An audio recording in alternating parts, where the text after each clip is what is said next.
salvas. Os irmãos sabem que nós temos pregado aqui nos cultos da noite, no Evangelho de Mateus. No culto das 7 horas, Momentos com Cristo, no livro de Provérbios. No culto das 9 horas, no livro de Neemias. No culto das 11 horas, no livro da primeira carta de Paulo aos Coríntios. E no culto das 19, então, no Evangelho de Mateus.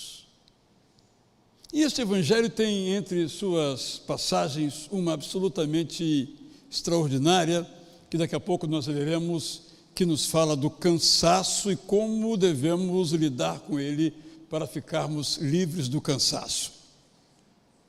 Sabem os irmãos que eu, ao escrever o meu Bom Dia Amigo, que envio diariamente às pessoas, eu tenho o privilégio de escolher frases.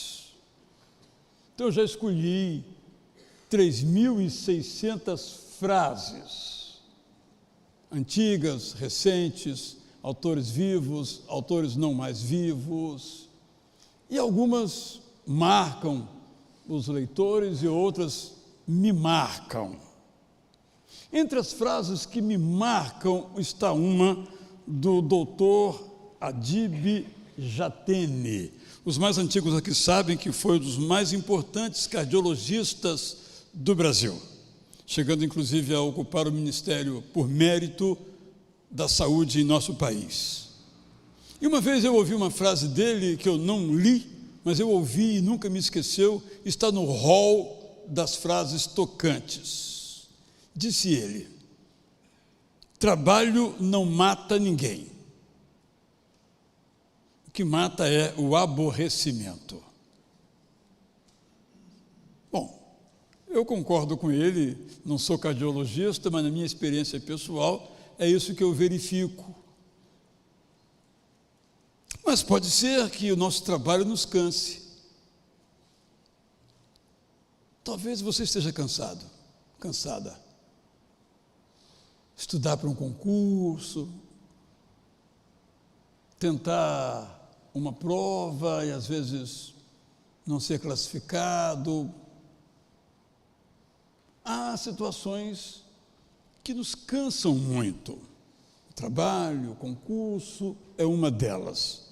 Mas há outras situações que nos cansam. Por exemplo, viver num mundo injusto. Eu confesso aos irmãos que aos 70 anos de idade, é isso que me incomoda profundamente. Nossa sociedade é cada vez mais injusta. E apesar de tantas pessoas terem se empenhado, se envolvido, não é o que nós vemos. A desigualdade cada vez maior. É muito cansativo. É no Brasil, é fora do Brasil, é muito cansativo. Vemos que as condições dos mais pobres não melhoram e que a exploração aumenta em todos os níveis. Isso é muito cansativo, porque a gente gosta de ver progresso, a gente gosta de ver que as coisas melhorem, e quando isso não acontece, a gente fica cansado. É a minha sensação, a minha experiência, confesso aos irmãos. Mas vejo que há outros fatores que nos deixam cansados. É viver uma vida desregrada, do ponto de vista do tempo, do ponto de vista moral. Há pessoas que se cansam porque vivem sem nenhuma ordenação, sem nenhum critério, sem nenhuma prioridade, e se cansam e colhem resultados sombrios de suas escolhas, de suas decisões. Isso também cansa. Penso que também cansa o que algumas pessoas fazem de se esforçarem para agradar a Deus.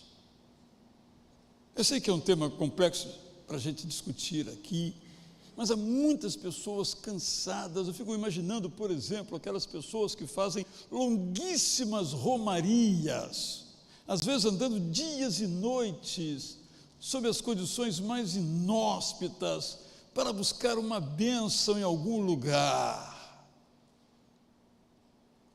pensam que já foi concedida, que a maior delas é a salvação. É muito cansativo. Há pessoas que têm um sistema religioso muito cansativo. Há pessoas que pensam em Deus como alguém que está na esquina pronto para nos dar uma chicotada à nossa falha. Isso é muito cansativo. Qual vai ser a próxima chicotada? Eu me lembro, é mais no tom da jocosidade do que altamente significativo, mas eu saía da escola, estudava à noite, e eu chegava em casa 10h30 da noite, tranquilo, assoviando. Mas às vezes, por alguma razão, conversa com um colega, com outro colega, eu chegava às 10h45. Eu já sabia. Meu pai estava à porta, abria a porta e perguntava: isso é hora de chegar? 15 minutos, meia hora de atraso. Eu já sabia daquela cara feia. Meu pai era bacana, só tinha essas falhas assim, para o meu bem, é claro. E um dia me lembrei disso, quando subindo aqui o seminário, seminarista, muitos anos passados isto, eu subi às 2h da manhã. Que maravilha! O meu pai não vai dizer que horas você está chegando, né? Livre, feliz, sorridente da vida. Aí continuei subindo aquela escuridão. Aí eu disse: e se alguém me assaltar aqui? Me jogar ali no meio do mato? Ninguém vai sentir a minha falta. Ah, meu pai, cadê você? Fiquei com saudade do meu pai. É só uma brincadeira para dizer que, às vezes, tem pessoas que pensam em Deus assim como aquele que está na próxima esquina para dar uma rasteira na gente. Isso é muito cansativo. Eu imaginei também que entre os elementos que nos tornam cansados está a desilusão, a decepção, sonhos que não se realizam. Isso nos cansa muito. Eu mencionei que algumas, e certamente você ficou imaginando: bem, o que me cansa é isso, o que me cansa é aquilo. É possível. Hoje eu não vou chamar aqui o seu concurso, mas próximos domingos, quem sabe, o que é que deixa você cansado? Então agora vamos então ao texto bíblico. É um texto, eu diria que é muito bonito, porque é uma promessa, mas demanda de nós uma compreensão. Mateus 11, 28, 29 e 30. Venham a mim, sabemos de cor, não é? Todos vocês que estão cansados e sobrecarregados, e eu os aliviarei. Tomem sobre vocês o meu jugo e aprendam de mim, porque eu sou manso e humilde de coração, e vocês acharão descanso para a sua alma, porque o meu jugo é suave e o meu fardo é leve. E eu fiquei pensando se tem alguma relação entre a primeira parte e a segunda parte. A primeira diz: venham a mim todos vocês que estão cansados e sobrecarregados, e eu os aliviarei. Claro. Verso 29. Tomem sobre vocês o meu jugo. Eu já estou cansado, e o Senhor vai me descansar me dando um jugo. E jugo, vocês sabem que na antiguidade, ao tempo do Novo Testamento, era canga colocada no pescoço do boi. Essa é a palavra que ele usa. Ponham sobre mim o meu jugo e aprendam de mim, porque eu sou manso e humilde de coração. O que tem isso a ver com venham a mim todos vocês que estão cansados e sobrecarregados, e eu os aliviarei? Mas depois tem uma continuação: e vocês acharão descanso para a sua alma, porque o meu jugo, isto é, esse jugo que eu coloco, diferentemente do que o mundo coloca, do que os governantes colocam, de que mestres colocam, o meu jugo é suave e o meu fardo é leve. Eu pensei então nessas frases e trago a maneira como eu a compreendi na paráfrase então que eu preparei. Sei que vocês estão cansados e sobrecarregados. Venham a mim e eu lhes darei alívio. Venham viver no compasso do Evangelho. Aprendam a viver comigo. Eu lhes darei meu coração cheio de mansidão e simplicidade. Só no Evangelho há descanso verdadeiro. Eu pastorearei vocês com ternura. O Evangelho não é pesado, mas leve. A partir daí, então, eu pensei em algumas frases para nos ajudar a entender e a viver esse maravilhoso convite de Jesus: venham. O texto diz que Jesus nos alivia, e eu lhes darei descanso ou alívio. Como é que Jesus nos alivia? E aqui nós temos que pensar com a cabeça de Jesus, não com a nossa. Primeiro, Jesus nos alivia morrendo em nosso lugar, coisa que ninguém fez. E ele fez isso por amor, apenas por amor. Uma vez uma pessoa que está até aqui nesse culto presente, à luz de algo que estávamos fazendo, me perguntou: o que você ganha com isso? Eu disse: eu não ganho nada, mas me alegra muito em fazer. Acho que essa pequena experiência ilustra muito palidamente o que Jesus fez por nós. Vamos pensar assim: o que é que Jesus ganhou entregando a sua vida em nosso lugar? Ou vamos recuar na eternidade: o que é que Jesus ganhou encarnando-se entre nós?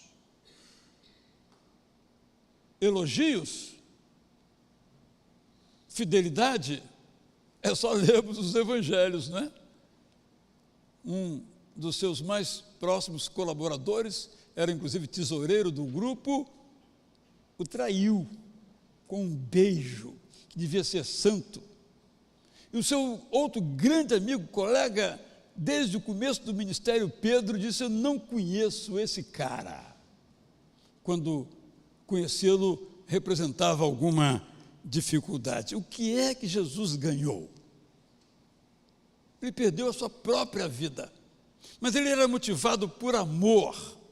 Por isso nós temos que pensar de modo diferente, pensar com a cabeça de Jesus. Ele fez tudo por amor. A sua glória, se podemos dizer assim, o seu presente, o seu prêmio, a sua recompensa, se podemos dizer assim, era apenas e tão somente amar. É por isso que nós não temos que nos cansar numa experiência de vida para então merecer a salvação. Infelizmente, dentro e fora do cristianismo, há pessoas que ensinam que a salvação é para aqueles que merecem, para aqueles que fazem por onde recebê-la, por aqueles que têm uma vida muito reta, então são premiados com a salvação. Interessante que na religião do Antigo Egito, e depois também no islamismo, há uma proximidade, quando a vida aqui é pensada como se fosse uma contagem de pontos. Milhagem, termo mais conhecido nosso. E então, ao final da vida, Jesus, na perspectiva dele, o Deus olha para nós e diz: bem, você alcançou tantos pontos, então entra. Você não alcançou, está fora. Não é assim o Evangelho. É por amor.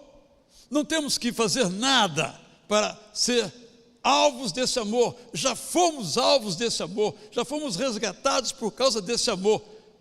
É muito difícil compreender, porque é muito além daquilo que nós conseguimos imaginar. Mas Jesus nos alivia morrendo em nosso lugar. Ato que ninguém praticou, e Ele o fez por amor, tão somente por amor. Jesus nos alivia, convidando-nos para uma amizade de duração e qualidade eterna. E aqui novamente insisto nesse ponto: a amizade de Jesus conosco não está sujeita à nossa performance, porque ela é incondicional. As nossas amizades são condicionais. Se você falhar comigo, eu corto.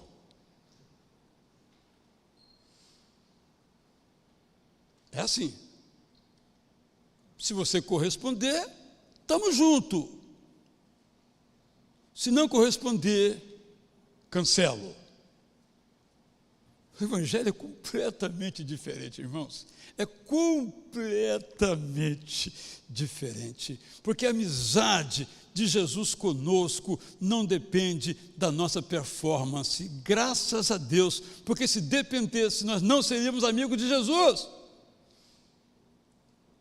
Porque os padrões dele são elevados. Ele quer que nós vivamos esses padrões elevadíssimos.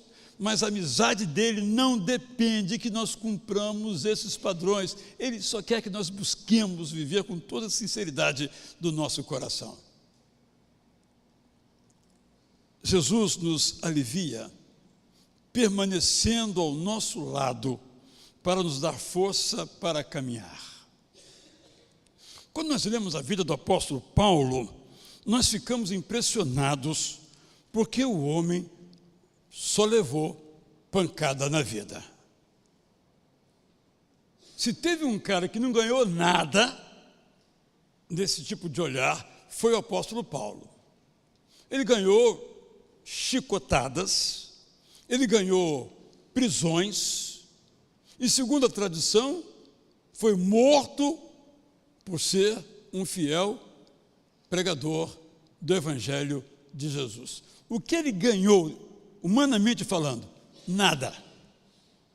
Mas ele falava: olha, o que me interessa é aquilo que ele chamou de eterno peso de glória. É isso que me interessa. E que sustentava o apóstolo Paulo era a certeza de que Jesus estava ao seu lado. É interessante que quando ele relata a sua vida, ou Lucas relata no livro de Atos a sua vida, ele vai mostrando: Jesus apareceu a mim e disse, eu quis fazer tal coisa, mas o Espírito Santo me impediu, e assim por diante. E ele vai nos colocando, às vezes em forma poética, essa companhia de Jesus conosco. Mal comparando, quando eu tento fazer alguma coisa sozinho, eu fico cansado. Mas quando alguém divide o fardo comigo, a tarefa fica menos pesada. É isso que Jesus faz conosco. Ele está ao nosso lado, de tal modo que nos dá força para que nós continuemos a caminhar.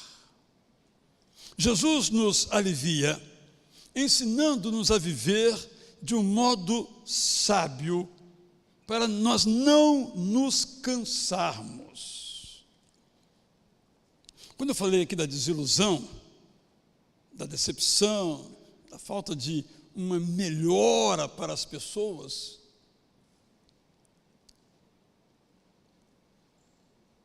eu ouço Jesus nos dizendo: olha, cuidado com as suas expectativas.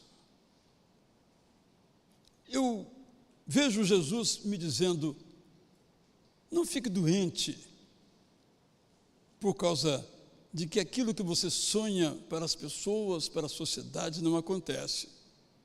Porque se você ficar doente, você não vai poder fazer nada. Fica firme, fica sereno. Nós sofremos, mas aprendemos com Jesus a viver de um modo sábio. Jesus nos mentoreia, Jesus nos pastoreia, Jesus nos sereniza em meio aos embates duros da existência. Quinto lugar, Jesus nos pastoreia dando-nos um senso de missão. Irmãos e irmãs, nós que fomos alcançados por Jesus, nós não vivemos a esmo. O apóstolo Paulo diz isso: olha, nós não damos murro no ar. Porque dar murro no ar cansa muito. Cansa mais do que dar um murro no objeto definido. Eu falo em teoria, porque eu acho que nunca dei um murro na vida, não sei o que é isso, né? Já recebi, mas dar, eu não lembro, talvez numa briga de rua, lá nos meus 9, 8 anos, depois não me lembro mais, porque eu sou um cara inteligente, entende? Não é porque eu sou inteligente, né? Porque se eu der, eu vou levar e vai ser pior para mim, então eu prefiro não dar, né? Brincadeiras à parte, nós não damos murros a esmo, nós damos, para usar a mesma imagem, murros no objeto certo. Nós temos um sentido de missão. Nós não andamos mais quilômetros do que o necessário, porque nós sabemos onde nós queremos chegar. Eu muitas vezes conto aqui algo que me tocou profundamente há muitos anos, século passado, um documentário, já citei várias vezes, se você não ouviu, vai ouvir, se não ouviu, se ouviu, você vai recordar.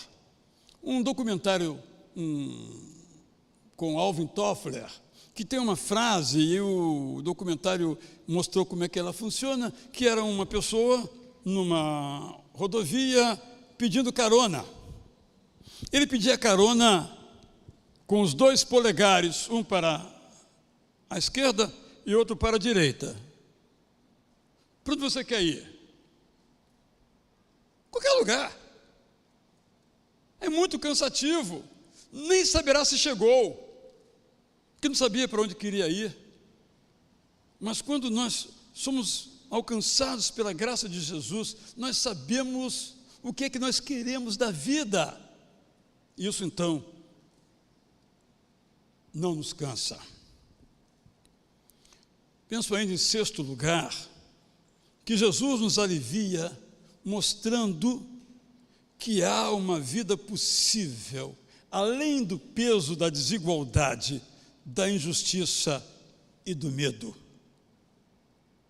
Os evangelhos chamam a essa vida possível de reino de Deus, que eu traduzo como evangelho da graça de Deus. O evangelho usa a expressão reino de Deus, Basileia Tonteon, mas eu prefiro, para que entendamos melhor, em dizer que esse evangelho de Deus é igual a, esse reino de Deus é igual a evangelho da graça de Deus.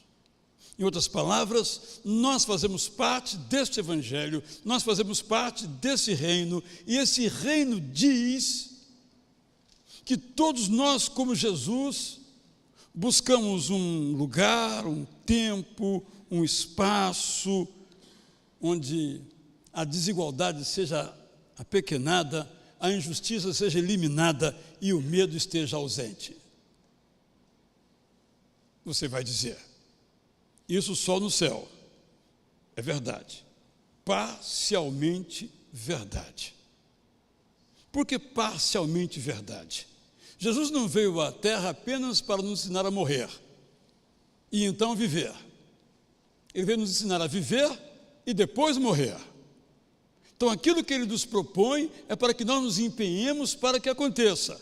E vai acontecer de um modo antecipado, de um modo imperfeito, e depois vai acontecer de modo completo quando estivermos no céu. O céu é definitiva a ausência de igualdade, é definitiva a ausência de injustiça, é definitiva, completa a ausência de medo. Aqui convivemos com isso. Mas nós miramos aquilo que é o evangelho da graça de Deus, nós miramos aquilo que Deus quer para este mundo. Aqui e agora. Este é o reino de Deus, esse é o evangelho da graça de Deus. Estamos a caminho de um tempo, o céu, onde isso então será pleno, e Jesus será completo em nós. Hoje vivemos vendo como espelho, mas um dia nós veremos face a face toda essa verdade se descortinando diante de nós e nós diante de Jesus. Jesus nos alivia, chamando-nos para viver em paz. Jesus era acossado? Era. Atacado? Era. Tinha aflições? Tinha. Sofreu tentações? Sofreu, como nós. Jesus viveu como eu vivo e como você vive. Só teve uma pequena, claro que é uma brincadeira, pequena diferença. Ele não pecou. Isso, infelizmente, não acontece comigo. Não sei com vocês, mas comigo não acontece. Eu peco. Jesus não pecou. Mas, no mais, ele ia a restaurante, ele ia à praia, ele acampava no monte, ele tinha mãe, ele tinha irmãos que não criam nele. Tudo isso que nós vivenciamos, do lado negativo ou lado positivo, Jesus vivenciou. Mas Jesus vivia em paz. Os evangelhos são claros a esse respeito. Tanto em paz, como mencionei pela manhã, que enquanto a tempestade agitava o barco em que ele viajava, ele estava no travesseiro tirando o mais profundo cochilo da tarde. Porque o seu coração estava em paz. E quando tiraram a paz dele, cutucaram-no, disse: mestre, não está vendo o que está acontecendo? O que está acontecendo? As águas estão invadindo o mar. Vocês têm fé muito pequena. O mar, baixa a bola aí, o cara, onda, recolha-se a sua insignificância. Por quê? Ele comunicou paz porque tinha paz no seu coração. Irmão, irmã, viver em guerra é muito cansativo. Viver com os punhos cerrados é muito cansativo. Viver vendo inimigos em tudo quanto é lugar é insuportável. Nós somos chamados a viver em paz, como Jesus viveu. Paz com o nosso Pai eterno. Jesus veio para nos dar a paz. Deus não é mais aterrorizante. Deus é amigo. O pastor Cini pregou aqui uma linda mensagem há algumas semanas, falando de o modo como Deus se dirigia a Abraão. Meu amigo Abraão. É assim que Deus olha para você. Meu amigo, minha amiga. Amigo é quem vive em paz. Paz com Deus eterno. Paz conosco mesmos.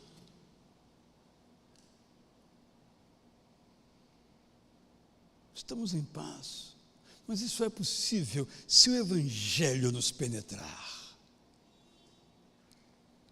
Paz com o próximo, paz com o outro. Não há como ter paz só com Deus e não ter com o próximo. Só com o próximo se não vier de Deus. E em nós mesmos não há paz se o Espírito Santo não nos habitar.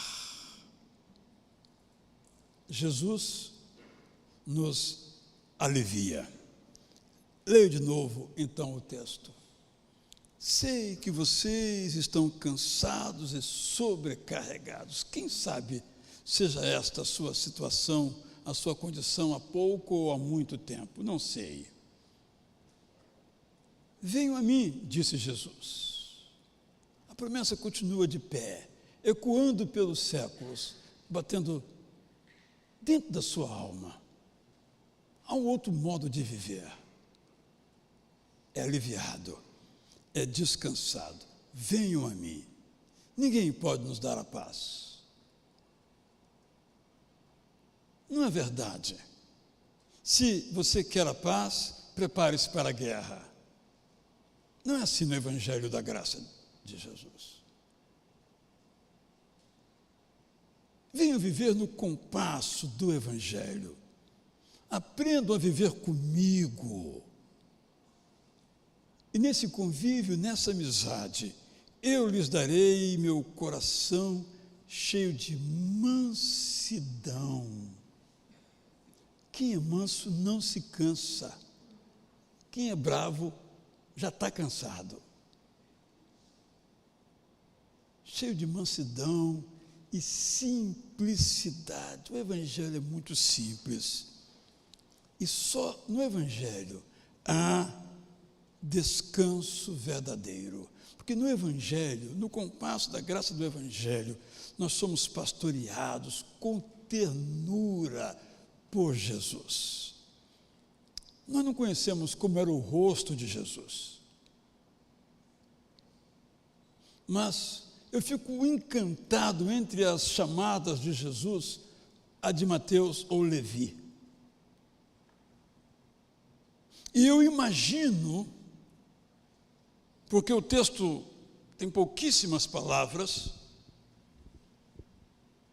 que Jesus olhou para Mateus,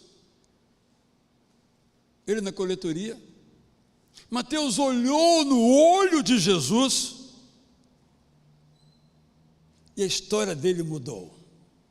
O olhar de Jesus, nessa minha conjectura, mudou a história de Levi, ou Mateus, que era um homem que só vivia pensando em dinheiro. Recolhia dinheiro, possivelmente guardava um pouquinho à margem da lei, provavelmente,